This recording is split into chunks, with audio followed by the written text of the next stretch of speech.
প্রায় 2 দশক। 2 দশক পর কলকাতায় ফিরলেন সাহিত্যিক তসলিমা নাসরিন। তাকে ফুল দিয়ে বরণ করা হলো, উদ্বোধন করা হলো তার বইয়ে। কবিতা পাঠে, বক্তব্যে ঝরে পড়ল আবেগ। 19 বছরের যে নির্বাসন, তা নিয়েও আক্ষেপ ঝরে পড়ল। প্রশ্ন তুললেন বামেদের ভূমিকা নিয়ে। কলকাতা, এত বছর আমি তোমাকে প্রশ্ন করেছি, আমি তোমার কি ক্ষতি করেছিলাম, কেন আমাকে চলে যেতে হয়েছিল। আজ তোমার কাছে কোনো উত্তর চাইতে আসিনি, আজ শুধু বলতে এসেছি আমি ফিরে এসেছি। এই একটি বাক্য উচ্চারণ করতে আমার প্রায় 19 বছর লেগেছে।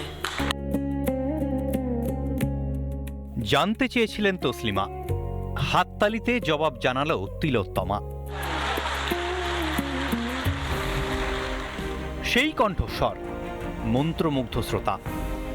এলইডি স্ক্রিনে ভেসে উঠছে হাওড়া ব্রিজের ছবি। 19 বছর পর পরিবর্তনের বঙ্গে ফেরা হলো সাহিত্যিক তসলিমা নাসরিনের।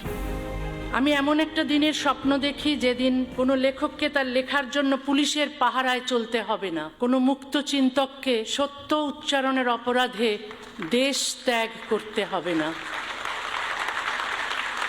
আমার নিরাপত্তার দায়িত্ব নেওয়ার জন্য মাননীয় মুখ্যমন্ত্রী ও পশ্চিমবঙ্গ সরকারের প্রতি আমি আন্তরিকভাবে আবারও কৃতজ্ঞ। কৃতজ্ঞতা আনুগত্যের চুক্তি নয়, কৃতজ্ঞতার বিনিময়ে আমি আমার স্বাধীন চিন্তাকে বন্ধক দিই না। পশ্চিমবঙ্গে আপনি স্বাগত। আপনি লেখিকা, আপনার লেখা সবাই পড়ে, আপনার গুণগ্রাহীর সংখ্যা প্রচুর। আপনি যখনই মনে করবেন বারে বারে আসবেন, সুরক্ষিত পশ্চিমবঙ্গে আপনাকে নিরাপত্তা দেওয়ার দায়িত্ব রাজ্যের মুখ্যমন্ত্রী তথা পুলিশ মন্ত্রী শুভেন্দু অধিকারীর। বাম জমানায় সাহিত্যিকের কণ্ঠরোধ, রাতারাতি যেতে হয় নির্বাসনে। তৃণমূল জমানাতেও সেই ধারা একই থেকেছে। সরকার বদলের 2.5 মাসের মধ্যে সেই বাংলায় দ্বিখণ্ডিতের লেখিকা। 2 দশক পর সেই কলকাতাতেই বাম দ্বিচারিতার মুখোশ খুললেন সাহিত্যিক। মুসলিম সমাজকে অন্ধকারে রাখতে শুধু ইসলামী উগ্রপন্থীরাই সক্রিয় নন, তথাকথিত প্রগতিশীল ও বামপন্থীদের একটি অংশ এই অচলাবস্থাকে রক্ষা করেন।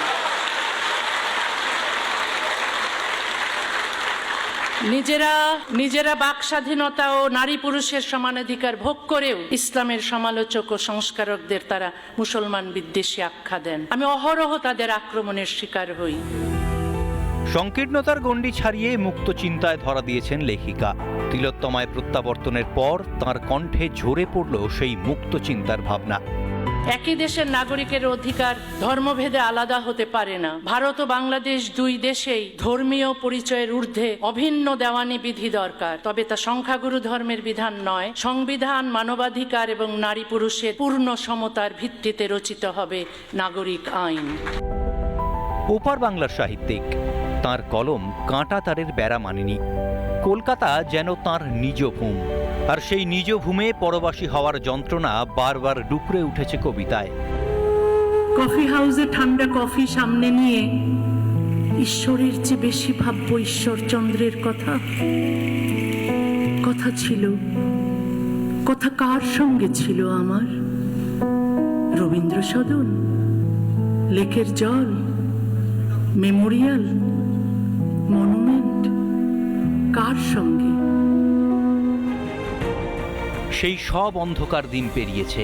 তসলিমার কণ্ঠে উচ্চারিত কবিতা শুনছে কল্লোলিনী তিলোত্তমা। ফুল উত্তরীয়তে বরণ। বদলের বঙ্গে ভয় আউট, তসলিমা ইন।